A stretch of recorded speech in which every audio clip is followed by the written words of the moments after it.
Bismillahirrahmanirrahim. Assalamu alaikum. Welcome to NEWSROOM. I'm your host, Khalid. But today is the 25th of November 2021. These are the stories that will be under discussion during the course of today's show. We'll begin, ladies and gentlemen, with the day of elimination of violence against women and the beginning of the 16 days of activism that will culminate on the 10th of next month, that is December, which will also be the International Human Rights Day. This day is very important and it has been celebrated since the last couple of years. What is the importance of eliminating violence against women, against girls, whether it be exaggerated or aggravated because of COVID-19 and other societal factors? This is something that we need to look into and really ponder into to find a solution before it's way too late. This is going to be our first segment. Our second segment, ladies and gentlemen, is going to talk about climate change. Now, climate change is something also that is extremely important. And now, since the couple of days and maybe a couple of weeks even, this region, whether it be New Delhi, across the border, in Lahore, in Pakistan, have been engulfed in thick smog. It is causing a lot of issues, whether it be physical, whether it be psychological, but mostly because of this smog, it is causing pollution to a levels not seen before in Pakistan. What do we need to do? There are certain measures that have been taken by the government of Punjab. We'll be talking about that in our second segment. Our third story, ladies and gentlemen, concerns Arooj Aftab. Now, Arooj Aftab is a Pakistani musician who is in the running for 2 Grammy Awards in this year's ceremony, something that even came to a surprise to her when she was nominated, in fact. These Grammy Awards are set to be held in the month of January 2022, and of course we couldn't be prouder of the fact that we have another Pakistani musician who is being celebrated across the world. Then we'll be talking about Mubashir Rahmani Saab. He is a Pakistani scientist and of course from the Mehran University of Engineering and Technology, Hyderabad alumnus. He's been named as one of the most influential researchers worldwide in the field of computer sciences. Another achievement that comes from Pakistan. We've got a lot of achievers and we need to talk more and more about them because the world needs to know what hidden treasures we have in our country. And finally, we'll be talking about Palestine, ladies and gentlemen, a very serious issue, what has been going on in Palestine since 1967 and is being now aggravated with every passing year and month. In the latest spate of barbarities or issues or attacks, let's put it this way, Israeli forces raided a Palestinian-owned very successful restaurant without any reason whatsoever and of course created havoc there. They did not want employees coming from the West Bank, and of course this is what is causing all of this issue. And also we know of ethnic cleansing that is also being going on in Palestine, and this is going to be our last issue.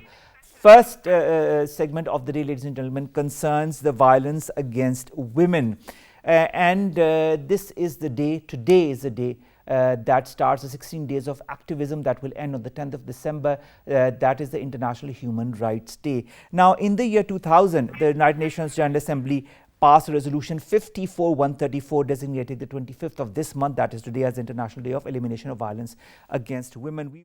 The prevention and elimination of violence against women is critical for well-being and progress of any society. Despite myriad international and regional pledges to eradicate gender-based violence, women continue to endure oppression, violence, intimidation, and harassment. In order to address the epidemic of violence against women, 25 November is observed worldwide as a day against gender-based violence since 1981 in special memory of 3 brave women political activists from Dominican Republic who were brutally murdered in 1960. The adoption of Convention of the Elimination of All Forms of Discrimination Against Women by UN General Assembly in 1979 set the global trajectory towards a world free of gender-based violence. Synergizing global efforts by channelizing potential of civil society, women's organizations, youth, corporate sector, state apparatus and media remains hallmark of this global activism. The UN Secretary-General's campaign, Unite, launched in 2008, is to end violence against women by 2030. This year it is marking the 16 days of activism against gender-based violence under the global theme, Orange the World, Fund, Respond, Prevent, Collect. According to UN Women, more than 70% women have experienced gender-based violence at some point of their life.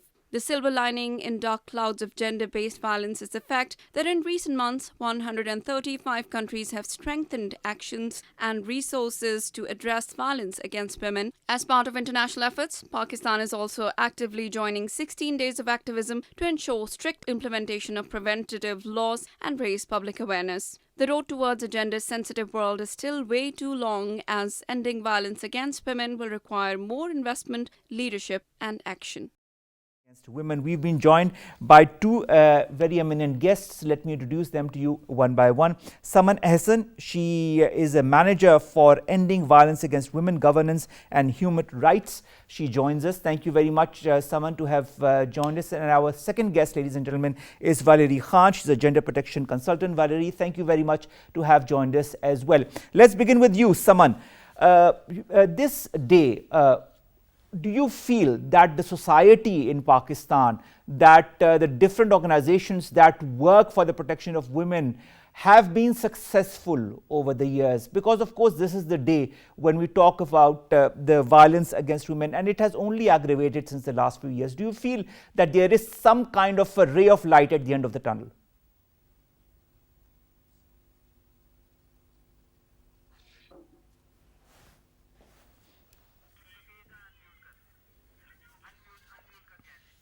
Could you kindly unmute your button, because we cannot hear you, Saman.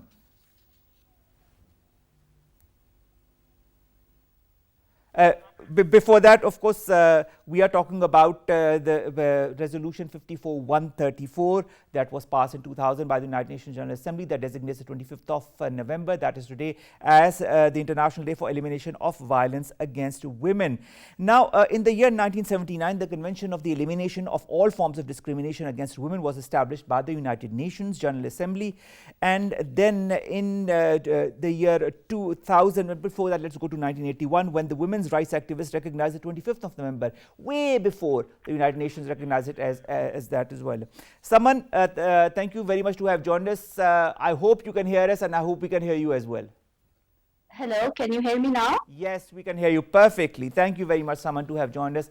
Saman, do you feel that the different organizations and of course the government, we've got a Ministry of Human Rights, have worked and the results are showing, or do you feel there is much more that needs to be done as far as elimination of violence against women is concerned?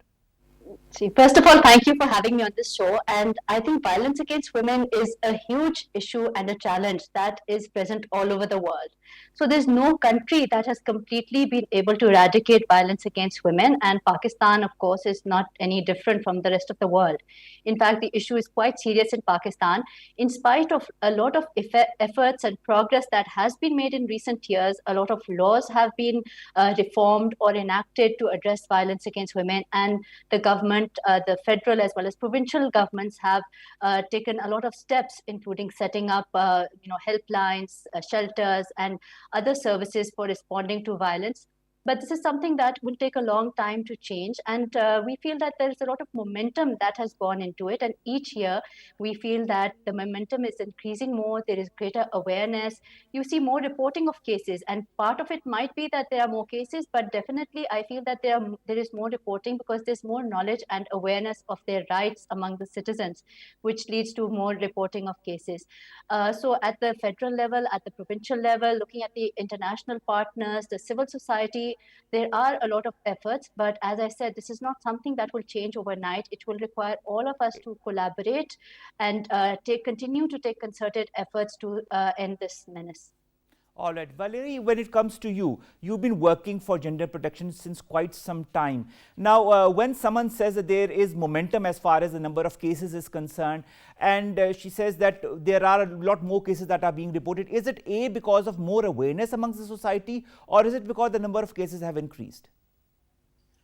Well, actually, I'm not sure I have the answer to this because we lack data and scientific evidence. But what we can definitely be sure of is that whenever you have a phenomenon of violence and when you raise awareness about it, it results into an increased number of reporting cases because the first sign of progress is about breaking the rule of silence. And then the COVID and the COVID-19, the pandemic all over the world, as Saman mentioned, has indeed contributed to also increasing this type of violence because of the stress, economic or mental, or the lack of access to support services that were linked to this pandemic, basically, and everything was digitalized, and we are not all digitalized. So I think we still need to remain optimistic. Because again, I always quote this example, but Pakistan has actually a world record relating to stopping, or rather reducing, violence against women and girls, and that is with regard to acid attacks. Since 2014, Pakistan has managed to decrease acid attacks by 85%, which is, I repeat, a world record with regard to mitigating and reducing violence against women and girls. So I think even if we have huge numbers, which is part of the awareness, we still need to be optimistic as far as responding to this violence and preventing it is concerned. All right. It's a very important point that you've raised. Although we're extremely happy that there's a reduction in 85%, there are also a lot of other gender-based violence that needs to be tackled with the utmost importance and urgency. Now, Saman, when it comes to stopping the violence, what are the measures that need to be taken by the society, by the people around those women? So I think, first of all, what Valerie mentioned is very important, that there needs to be a legislative framework that provides, the guidelines of what is acceptable and not. And that is the first step. And Pakistan, in fact, has a very strong legislative framework, and many laws have been passed at the federal and provincial level, like Valerie said, on acid attacks. But just having the laws is not enough. The next step is the implementation. For that, we need to have, the structures, the systems, the service providers support the implementation and enforcement of the laws. And this has to be done on two sides, both angles, the prevention side as well as the response. So the whole of society, including the service providers, the duty bearers, need to prevent violence. And when it does happen, we need to support the survivors so they can access services and justice after they've experienced it. With regard to the society, awareness raising is indeed one of the big issues, and in the society, especially on a sensitive issue like violence. So often it happens that the survivor herself does not recognize that it is violence. So that is the first step, that there should be awareness of what is violence. There are different forms of violence. Physical violence is more easier to see and recognize, but emotional violence, financial violence, they are more difficult. And even when there is a very serious physical violence, there are a lot of constraints that hinder women from accessing justice and support. Again, there's lack of awareness of what services there are, what their rights are. And then if they do try to go out and report, it's a male-dominated society. If a survivor goes to a police station with only men, she will be very hesitant to report. So we really need to, in addition to the awareness raising and supporting the survivors at the community level, at the same time, we need to make sure that the services that are being provided are also gender sensitive and accessible, so that when a survivor goes and reaches out for justice, she's not sent from pillar to post and, going from one service to another, repeating her story, getting re-traumatized. And once there is justice, once survivors are supported and justice is meted out to the perpetrators, that will be the biggest prevention, because it will prevent others from repeating this kind of violence. So again, as I said, the response needs to be at all levels, from the legislative framework at the top right down to the individual and family level. All right, Valerie, coming to you, I like this word re-traumatize, because this is something that women go through a lot.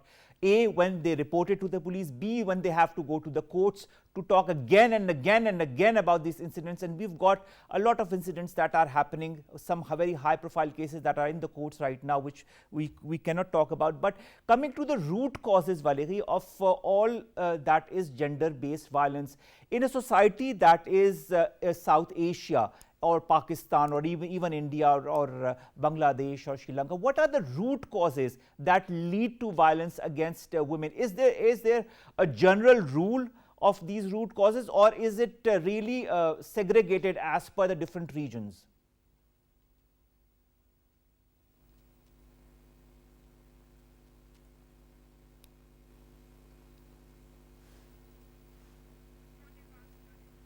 All right, Valerie, I cannot hear you properly. I can see you, but I can't hear you. I'm so sorry. Is it better Yes, now? yes. Now you I'm can. sorry. I'm sorry. Now I can. Please, could you Yes. repeat your answer? So actually, there is one common denominator, which is not only about Pakistan and South Asia, but all over the world, and that is patriarchy, basically. So there is a gender discriminatory framework, which is being translated at a structural, institutional, and socio-cultural level. And there is a kind of narrative all over the world that actually sees the society and organizes the society through the lens of men, for men, and with men. So that's one reality, and that means that the women are a bit left aside, not a bit, are left aside. But I think this patriarchal structure is increasingly being challenged, and then you also have harmful traditional practices, and in the context of Pakistan, you also have distorted religious interpretation. So for example, if we follow the practices of the Islamic jurisprudence, and the model, a lot of Muslim religious scholars have actually quoted the Holy Prophet Mohammed's behavior, which was not at all in favor of violence against women, and we tend to forget this. So I think in the context of Pakistan, reconnecting with a progressive and enlightening, I would say, narrative, human rights-based narrative, which is based on Islamic jurisprudence, which is based on positive traditions, which also raise awareness and legal literacy about what the Pakistani constitution says, where right to dignity, to security, and non-discrimination is very much present, and legal literacy about the laws that are here to protect women and girls from violence is very much necessary. My experience is that when you actually speak a local language, use local indigenous references to talk to community members and discuss with them how violence against women and girls is actually bad for the family structure, for the happiness of everybody, people can understand that. But we also need to be aware of the fact that there are socio-economic challenges that are very important. There is not enough representation of women in the political sphere, and most importantly, the Federal Ministry of Law and Justice yesterday held the first symposium on inclusion and diversity and launched the first Women in Law Award. We need more women in the justice sector as well. So everything what I'm saying to you now is not only my ideas. The government of Pakistan is actually endorsing that, and I agree with Saman. I think there is an unprecedented historical momentum from the President of Pakistan, from the Federal Ministry of Law and Justice, from several social welfare department or state actors in general, who really want to commit to women's empowerment, to women's welfare, to child rights. We just need to work together in synergy, and that has been what is going on. But it's an intergenerational process, and it's gonna take time. You need to have more women present in all spheres of society to challenge the status quo, and this is why we need 16 days of activism and more. It needs to be much more than that, actually. All right, Well, if I could just add to what Valerie said. She's defined it very accurately as patriarchy being the underlying framework under which violence against women happens. But we also need to understand that patriarchy is a mindset, and it is not men versus women, or it is not restricted to men. Patriarchy is a mindset that is perpetuated through generations, and women and girls also are brainwashed into that same mindset. And we need to change that throughout the entire population. And at UN Women, we have our He for She champions, who are male gender champions supporting women's rights. So more campaigns like that need to take place so that men can be engaged in ensuring that women have their rights and that violence is ended.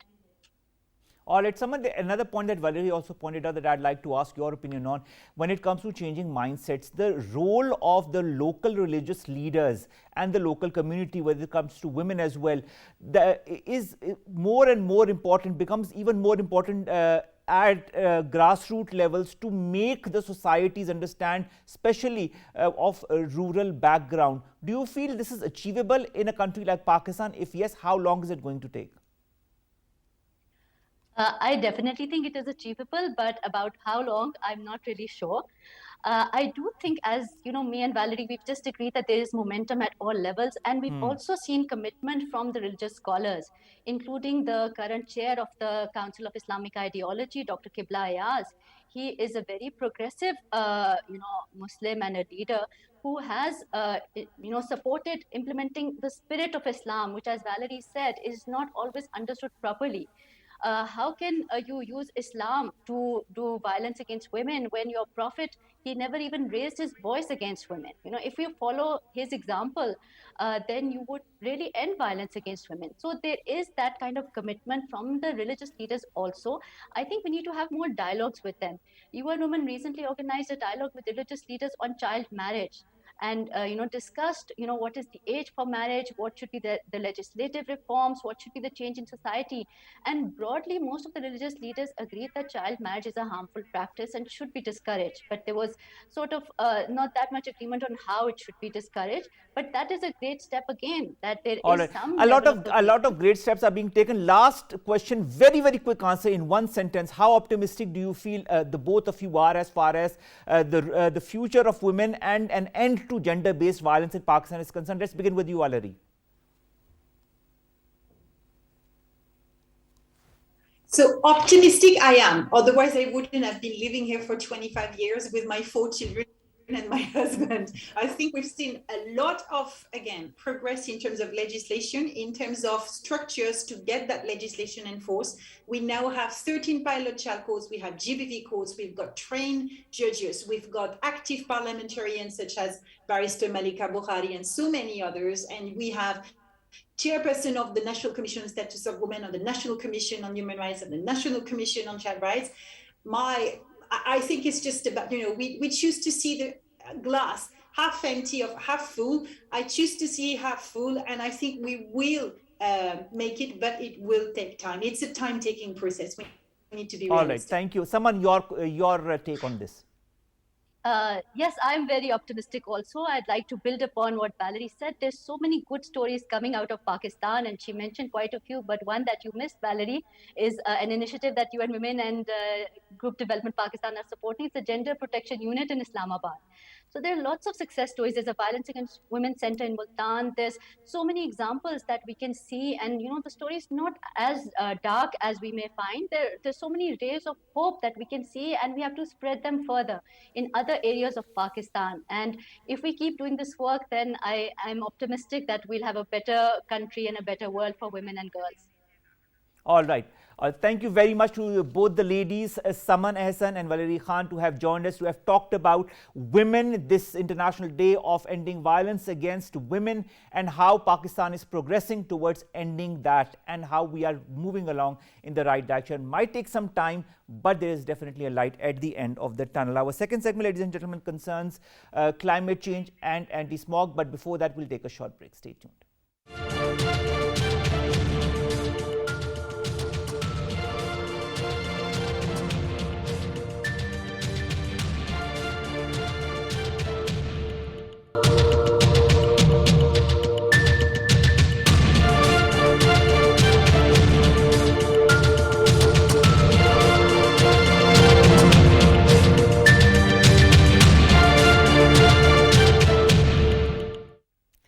Now, climate change is affecting many countries across the world, Pakistan being one of the most vulnerable. But to add to that is environmental pollution, which causes a lot of issues in cities such as Lahore, and smog is just one of them. In these months, especially the winter months, smog causes havoc inside of Lahore, whether it be due to the wind that comes from New Delhi because of the farmers that are burning their crop, or in Punjab as well, or whether it be the environmental pollution because of the industries that are causing it. The government of Punjab has taken cognizance of that and is taking a lot of measures, including the anti-smog squads. 5 of them are now operating in Lahore. More in the following report.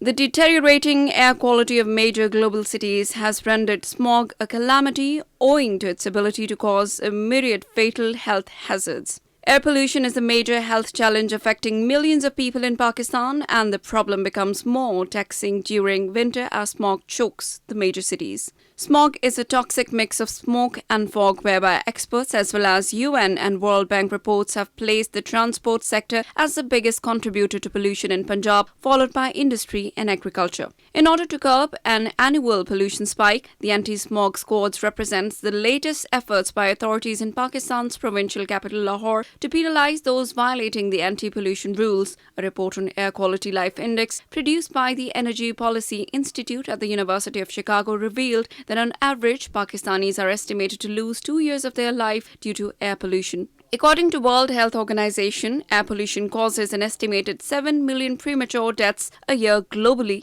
mainly as a result of increased mortality from cardiovascular diseases, cancers, and respiratory infections. Air pollution is a silent killer, but there is a lack of awareness about this hazardous health challenge. It's high time for people to realize the seriousness of it, and without regional efforts, the issue of the smog cannot be tackled. As a way forward, the government has to improve fuel quality and shift to renewable energy and provide pollution control devices for the industries. Now, to talk more about environmental pollution, how it is affecting cities like Lahore and what the government is taking as measures in order to confront it, to stop it. We've been joined by Mohammad Ijaz. He's a Deputy Director, Environment Protection Authority, Lahore. Thank you very much, sir, to have joined us. Sir, we've seen a lot of course, points that have been taken, a lot of measures that have been taken by the government of Punjab, and the anti-smog squads are just one of them. Do you feel controlling pollution in Lahore is an easy task? Well, it is an immense task. It's a regional phenomena. The whole region is affecting Lahore. The stubble burning in India is affecting us very adversely when they put fire on all their agriculture land. After that, the whole city is also a huge city with about 1.5 crore population, which is very highly intensity of population in Lahore. The industry is also an issue in Lahore. Traffic is the major contributor in local factors we see, and controlling of traffic is a major issue. Rickshaws and two-wheelers are major polluters in Lahore. That required a huge effort from government, as they are mostly poor peoples that are operating rickshaws and two-wheelers, and government is always facing a trade-off between them, how to stop them. There is an economic effort when we are stopping them. Rickshaw which is earning on daily basis, if we impound them, then they have to suffer, their family has to suffer. We have to give them a relaxation at some points. But government is trying to improve it by providing Euro 5 fuel, which will improve the air quality as it is a low sulfur fuel. After that, you mentioned 5 special squads made by Commissioner Lahore are also playing a major role by controlling industries which are causing emissions and burning tires or substandard fuels. Stubble burning in Lahore is not an issue, but at suburbs of Lahore, we see a lot of stubble burning like in Shekhupura and Sialkot, and PDM is taking care of that as well now. Then there is a major factor, that is the power sector. Power sector is also polluting about 12% of the total pollution in Lahore, and government is trying to maximum convert it to the thermal, and recently we see there is a huge change in our policy regarding the hydro powers, and we install a lot of projects in hydro projects which will gradually improve the air quality of the Lahore. Let me say, Ijaz, on the one hand, the government is taking a lot of measures in order to curtail environmental pollution in Punjab, in Lahore. But also this comes hand in hand with making people aware of this issue of environmental pollution and what they are doing right and what they aren't. Do you feel that your department with the government of Punjab and other departments could work together for that as well, public awareness? Well, that points I mentioned are from the enforcement side. Government can enforce the things, but the result can only be achieved when there is a voluntarily effort from the people and general public. They have to realize that the vehicle they are using is polluting. They should avoid it. They should reduce their movement during the smoke seasons. They should tune up their scrubbers at industries that they are polluting, and does not require to use a substandard fuel. As we convert the vehicles to the zigzag, technology, it requires a 30% less fuel, minimum 30%, 30 to 50%, which will provide the economic benefit to the people as well. But still, we are facing resistance from the people when we are providing them benefit at that side. Government is providing soft loans. Punjab government is providing soft loans to the people, and government is trying all at best for the awareness as well as for enforcement. For awareness, we are doing programs at different channels. We are trying to do seminars year around.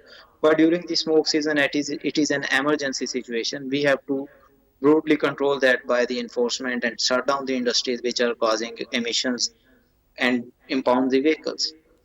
All right. Thank you very much, Mohammad Ali Ijaz Saab, to have given us a lot of information about what the government is doing, whether it be by informing the people to stop doing what they are in order to decrease environmental pollution, or whether it be the authoritative measures that the government is taking and your authority as well is taking in order to curtail the rise in environmental pollution in Lahore. We really hope all these efforts bear fruit and at the earliest. With that, we come to an end of today's newsroom. We'll see you inshallah tomorrow with news stories and segments that concern and pertain to you, us, and to Pakistan. Stay safe, get yourselves vaccinated, follow the SOPs. Allah Hafiz.